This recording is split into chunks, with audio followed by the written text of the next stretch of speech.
سلامونه وخت مو په خیر. شبنم مزری یم د زیرو نیوز څلرویشت ورځنیو سپورتي خبرونو ته ښه راغلاست. جمعه د 1404 هجري لمریز کال د لندۍ 21 او د 2025 زیږدیز کال د ډسمبر 12 ده. مننه چې له موږ سره یاست. زموږ پاڼې هرومرو خوښې کړئ. لومړی خبر ده چې د عینو مینې او خراسان فاریاب لوبډلو ترمنځ لوبه مساوي شوه.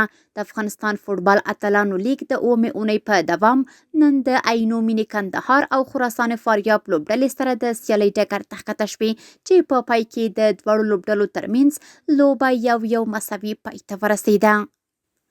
د کابل ښار په یکتوت لوبغالي کې د 11 لوبډلو ترمنځ د یما پټرول افغانستان لیگ اووم پړاو سیالۍ چې 11 ورځې به دوام وکړي. لومړۍ ورځ یې د کندوز، بدخشان او سرپل لوبډلو په بریاو پای ته ورسېده.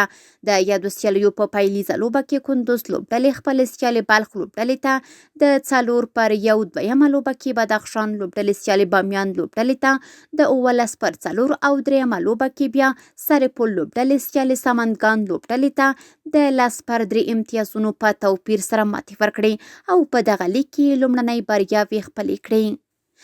استقلال کابل لوبډلې اتفاق خانزاده ته 4-3 ماتې ورکړه. د افغانستان فوټبال اتلانو لیگ په 14مه لوبه کې استقلال کابل لوبډلې سیالۍ اتفاق خانزاده کندهار ته 4-3 ماتې ورکړه. د په روانو سیالیو کې د استقلال کابل دویمه بریا وچې خپله یې کړه او تر دا مهاله 7 امتیازونه د خپل ځان سره لري. او د سپورت له ډګره وروستی خبر همدا چې د افغانستان معلول ورزشکار محمد نعیم نوري وتوانید چې د زوردست سیالیو کې د پاکستان او تاجکستان سیالان مات کړي. یا د سیالۍ نن د متحده عربي اماراتو د پارا اسیایي لوبو په چوکاټ کې ترسره شوې او نوري د خپلو سیالانو په ماتولو سره د نیمه پای لوبې پړاو ته لار وموندله. سپورتي خبرونه هم دومره وو. په خپل رسنیو باندې فیسبوک، انسټاګرام، ایکس پخوانی ټویټر، یوټیوب او ټیک ټاک زموږ خبرونه خوښې او موږ تعقیب کړئ.